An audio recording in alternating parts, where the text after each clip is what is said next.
Welcome to Robot Radio r/AskReddit. What has the COVID-19 virus made you realize? That I took so many things for granted, like going to restaurants, and just being able to go to a supermarket without worrying about what they may or may not have. Because of the lockdown, I found that people think my preferred way of living is hell. Same here. I literally go to work 5 days a week where I am in relative isolation anyway, come home and just play games, watch movies and TV shows, browse the internet, etc. Go to sleep, and repeat. On my days off I just do the same thing, albeit with going to work element removed. How many jobs meetings really can be done remotely? I'm wondering how this revelation will affect corporate real estate. If companies will continue the WFH option when things clear up and start to downsize the amount of office space they rent. I didn't realize how much my work defined who I am. I am a barber, and after a week and a half of not doing it, I feel very incomplete. As cheesy as it may sound, it's my art form and it gives me a lot of meaning. I'm very hopeful, though, that I'll make it through this and be able to do it again. I was not washing my hands enough. My skin has never been so dry. You've been doing it wrong. You wash your hands with sulfuric acid. Can't have dirty or dry hands if you don't have hands.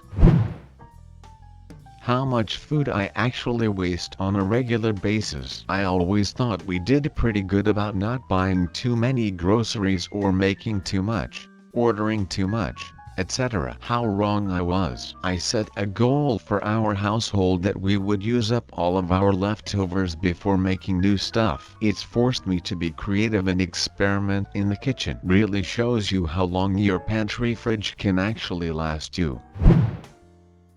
How much you touch your face and how often you touch public surfaces. Just how privileged I am. Don't get me wrong, I have plenty that keeps me up at night. But compared to the trouble a lot of people are in, my worries are nothing. This country is full of people having to choose between risking their family's health versus risking eviction. Folks with parents in nursing homes who they can't visit. People with chronic health conditions who are terrified of a flare-up while the hospitals are full. Hospital workers who are living in their garages because there are PPE shortages at work and they're afraid of infecting their families. I can't imagine how much stress a lot of my neighbors are under right now.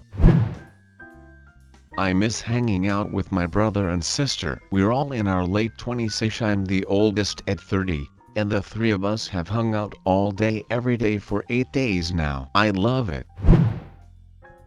Having the option to do something and not doing it sucks far less than not having that option at all. Very true. I wonder why that is. Because in the end this isn't your choice. You're being forced to do it. Naturally the little rebel inside you isn't happy about it. A large portion of this country lives paycheck to paycheck. I always seen the stats but never fully realized the effect of that until now. Edit. In the US, even those who appear to make a lot of money still live paycheck to paycheck. Their costs go up with their income. Personal finance isn't a popular subject because it's synonymous with personal accountability.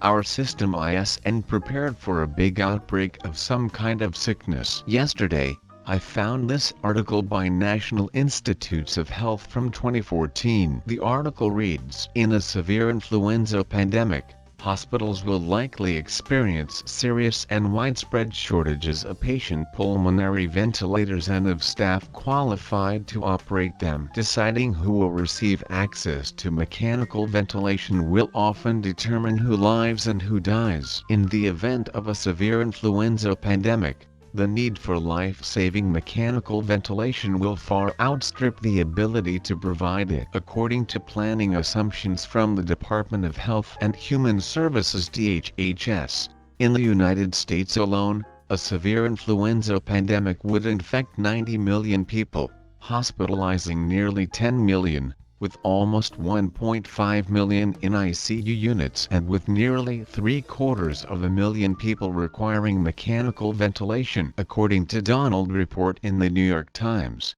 there are 105,000 ventilators in the U.S., 100,000 of which are in use during a regular flu season, although these numbers are difficult to verify since there is no systematic reporting of ventilators or utilization rates and, according to McNeil, there is a dispute between government health and security agencies about whether the size of the stockpile ought to be kept secret. That makes verification of the size of the federal stockpile difficult. At the peak of a severe epidemic of moderate duration, the CDC modeling program Flu Surge predicts that influenza patients would require nearly twice the total number of hospital beds, twice the total number of ventilators, and over 4 times the total number of ICU beds in the U.S.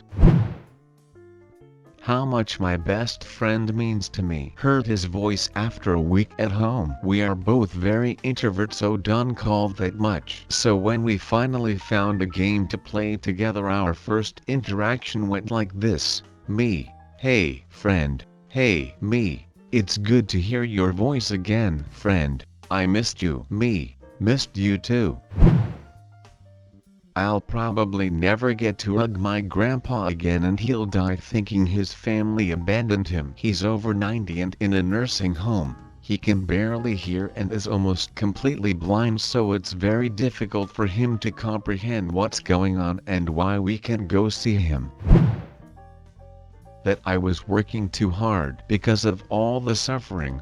I'm actually kind of ashamed to admit this has been great for my mental health. Honestly, me too. I was so burnt out and struggling through every single day. I'm laid off, which is a problem in itself, but being away from work has helped me reconnect with myself. That a company can run 5 months without a CEO, but it can't run a single day if workers do not show up all at once one day.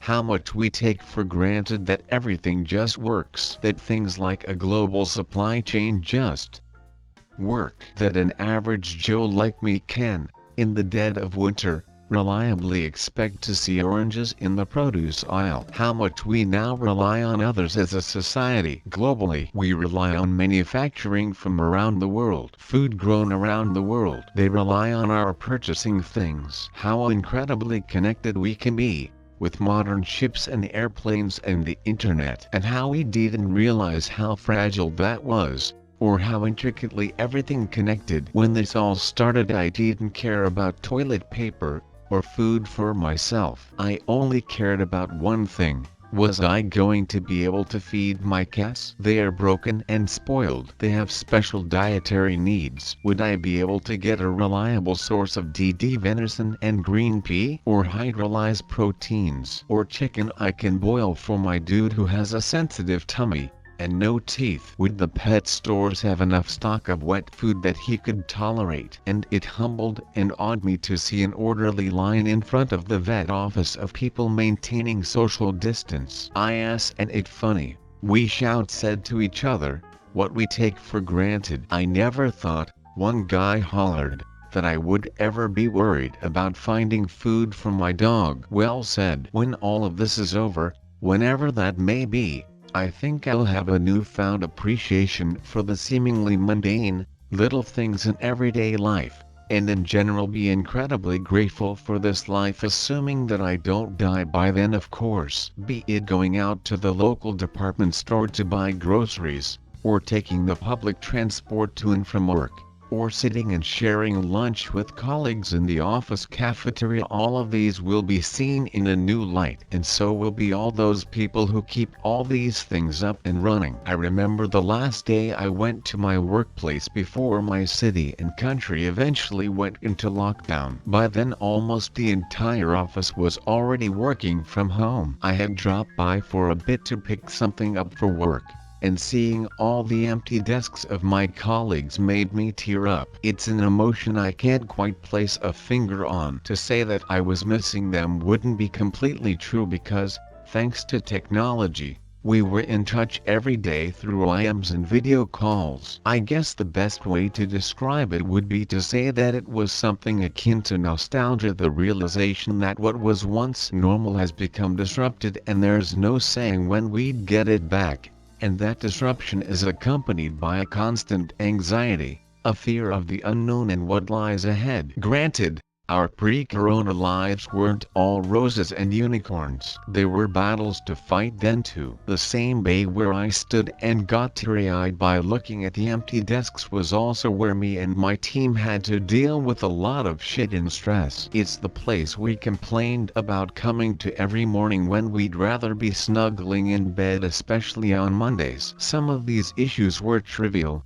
some weren't, but all of that doesn't compare to the constant fear that we live with in the back of our minds now. Fear of stepping out and getting infected. Fear of losing a loved one to the disease. Fear of what could possibly come after this, of the enormous impact on the economy and its consequences. Fear of that little, panicky voice in your head which sometimes asks, what if this present reality is the new norm and we forever lose that which we once considered normal?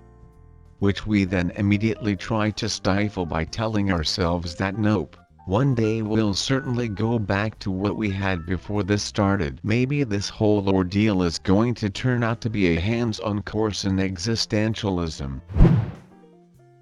That I basically practice social distancing every day already. Yeah, I was like, so my lifestyle actually has a name for it, huh? Cool. 1. Truck drivers and healthcare workers really are the backbone of this country. 2. Confirmed that celebrities are incredibly out of touch with the real world. We all in this together from my $40 million mansion. That I married the right person. We've been self-isolating for 2 weeks now and being with him makes the biggest difference to my overall happiness. This is mine, except it that I should marry my boyfriend. I have pretty high anxiety even at the best of times, and I just been sitting here this week waiting to lose my job, feeling very far away from my aging parents. He been my lifeline the whole time and just having him here makes me feel at ease and able to let go of the things I can control. And we been having a total blast locked up together. We talked about wanting to spend our lives together before, but this is a different level. That the country is full of wankers and idiots. Just your country? Whole world is full of idiots, wankers and mad people. You don't have the monopoly on that. That minimum wage workers are way more important than people think, and that people would be screwed without entertainment. There is a reason the phrase bread and circuses is so powerful. Entertainment is key for a stable society. That I'm suddenly really glad my parents are dead. No, seriously. I see everyone so worried about their elderly folk and I just don't have that worry. I'm grateful. I see what you mean. My grandparents have all passed and I would probably be freaking out about their health and safety right now if they were still alive. My boss could and give less of a duck about his employees' health and safety, nor does he trust any of us. 1. We are not an essential business by any means. 2. We could easily work from home. 3. He can afford to give us paid sick leave, but does not. Where I work is one of the most highly infected areas in my state. We were ordered to shut down by the governor, yet we remain open. There was an employee who came into work every day for over a week that was sick with the flu. There are at least 2 employees with compromised immune systems that I know of. A week later, one of those 2 began exhibiting flu-like symptoms. Having a compromised immune system, he went to his doctor right away. He was told to self-quarantine. He is now out of work for an indefinite amount of time with no pay. This man already lives paycheck to paycheck due to his medical expenses. After he was quarantined, we were given 1 pack of Clorox wipes and 1 personal-sized bottle of hand sanitizer for the entire office to share. My boss always seemed like a genuinely kind, caring, and understanding man. Now that his money is on the line, His true colors are starting to show. I am stuck in a place between feeling grateful that I still have a job, but disrespected and unappreciated because we can work from home but are not trusted to. We are risking our health and safety as well as that of our families so he won't lose a couple dollars. I will definitely be seeking a new place of employment once things settle down. It's natural human tendency to socialize. Most people are feeling extremely bad without social interaction. Animals are probably wondering what the hell happened. That many of us, myself included, run on the illusion that everything will be fine, that we'll always be able to keep living as we previously were. But it's completely wrong and things can change very suddenly. We don't expect huge things to disturb our lives. But there's plenty of things that are capable of doing so. Even as I knew the epidemic was coming, and talked with my classmates about needing more strict measures, canceling sport events, big gatherings, and all those things, it was always so distant, so ethereal. We talked about statistics and numbers, with no measurable effects on our lives. Of course, we were saddened by the tragedies we heard about, but there was some kind of disconnection between what was on the news and our daily lives. It's a strange kind of feeling, and I might seem to be speaking nonsense, but it didn't feel tangible or real until a few days after the isolation started. As we had to cancel our graduation trip, we had to worry about our exams, setting up online classes, what's going to happen, and all that. It started to sink in that this was a huge unprecedented event. Options for the future aren't limited to those written on history books, and what will happen tomorrow is uncertain. I feel it's kind of the same with climate change. I'm even studying it to some extent in my degree. I know it will cause scarcity, conflicts, increased natural disasters, and many other things. But I don't think we'll be fully aware of what those mean regarding our own lives until they're at our doorstep, just as it happened this time. Maybe I had a view that was too sheltered. I might have been naive. I mean, I knew things weren't going to work out on their own, and I was calling for preventative action days before my government did anything. I knew what would happen, but not the real meaning of it. I won't fundamentally change how I live. I won't be in constant fear or something like that just because an asteroid could send it all to hell. But it does help shatter the screen that made the events happening in the news feel a bit otherworldly sometimes, as if what happened there didn't have the potential to make our little bubbles crumble. Thank you for watching Robot Radio, friends. If you enjoyed the video, please give a like and subscribe if you'd like more of my content. Comment your own stories below. Have a great day.